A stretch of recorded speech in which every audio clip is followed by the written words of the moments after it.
The time is just gone 5 minutes to 9 a.m. as we continue with the broadcast this morning, and it's time for us to link up with Chairperson of eThewini Secure. We're talking with Imtiaz Syed. Imtiaz, Assalamu alaikum wa rahmatullahi wa barakatuh.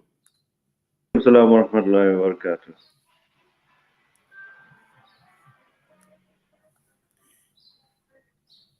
Did you get me there, Inayat? Wa alaikum Yes, salam wa rahmatullahi wa barakatuh. Yes, Imtiaz, I know you're out of the country at the moment and obviously enjoying a beautiful Turkey, and I'm sure it's quite a huge difference from what we are obviously enjoying in South Africa. But just looking at South Africa, we've heard the State of the Nation address. Once again, the key issues surrounding crime, and that is now an issue that we need to be talking about. But I'm sure Turkey, a completely different experience compared to what we see in South Africa. No, absolutely. I think, it would be an injustice for us to even do a comparison based on the climate of where we are and where they were, the trajectory of time and change and how it came in and all of that. So I think it would be an injustice to actually make a comparison. But I mean, speaking in the context of South Africa and South Africa in general, as to where we are. Currently, as much as we've got all of these nice things said at the State of the Nation address, it's also very important for us to speak to the reality of exactly where we are as a people and how are we communicating and transversing across those platforms in basically a just-in direction. And that's really what we believe, or I believe, that the State of the Nation address is. It's basically giving you an understanding of where we were and where we should be in the next few years to come. And how do we get there if all the people are not involved in exactly what it means and whether we've not focused or are we all running in opposite directions? And that's something of great concern to us at the moment. Well, certainly. Now, just looking at, the president and what he had to say. And sometimes, early on we spoke to somebody out of Azapo as well. And, all we're hearing is promises, and we're hearing about visions. And at the end of the day, nothing is translating into concrete action. And this goes for crime as well. We know, year in and year out, sometimes we visit the same things are being said. But we seem to be going backwards, or we definitely not making progress in any way whatsoever, Imtiaz. No, absolutely. I think, as much as we'd like to look at what has been said in SONA and how do communities get involved by far and large, it's also important for us to analyze and assess to say that these are just merely plans. How do we enact those plans in order to actually build what is being said?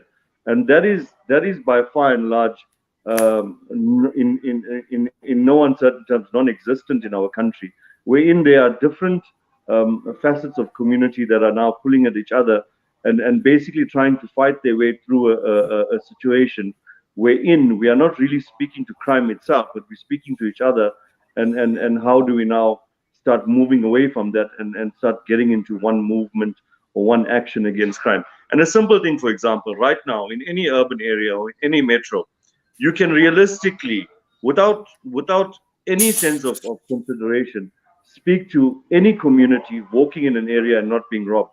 How do we feel safe in a society like this, and how do we now move forward in terms of industrialization and every other good thing that needs to be done in the country?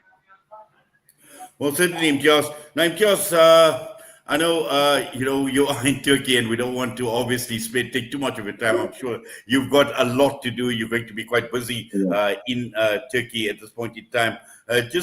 Obviously, when you come back, these are some of the issues that we'd like to obviously visit, we'd like to talk about, and possibly even unpack some of the more detail in terms of strategy, because I don't know whether the government strategy is actually working, because we've seen even, recently with all the commissions of inquiry, the unrest that has taken place in KwaZulu-Natal, and those type of things. But again, like I said, sometimes we think we're taking a step forward, but we end up taking 2 steps backwards. So, we need to obviously look at this strategically, looking at it from a policy perspective. And I think that for me is absolutely important, that, is the government on the right track? Are they moving in the right direction as far as the many issues that you and I have been speaking over the years, whether these are social issues, socio-economic issues, crime fighting issues, and all of them put together.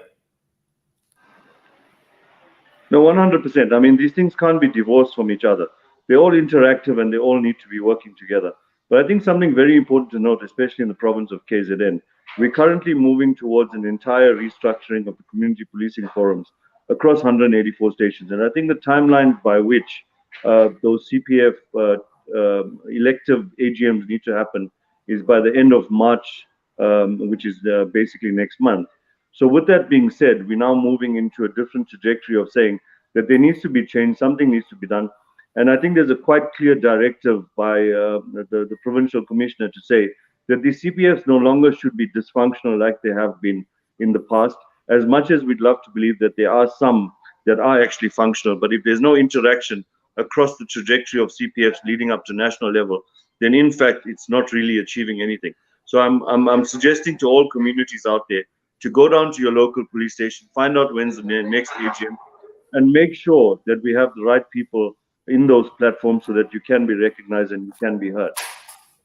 Well, Imtiaz, Jazakallah khairan so much for that and for your time with us, and enjoy the rest of your stay in Turkey. We wish you all the best, inshallah. Assalamu alaikum wa rahmatullah.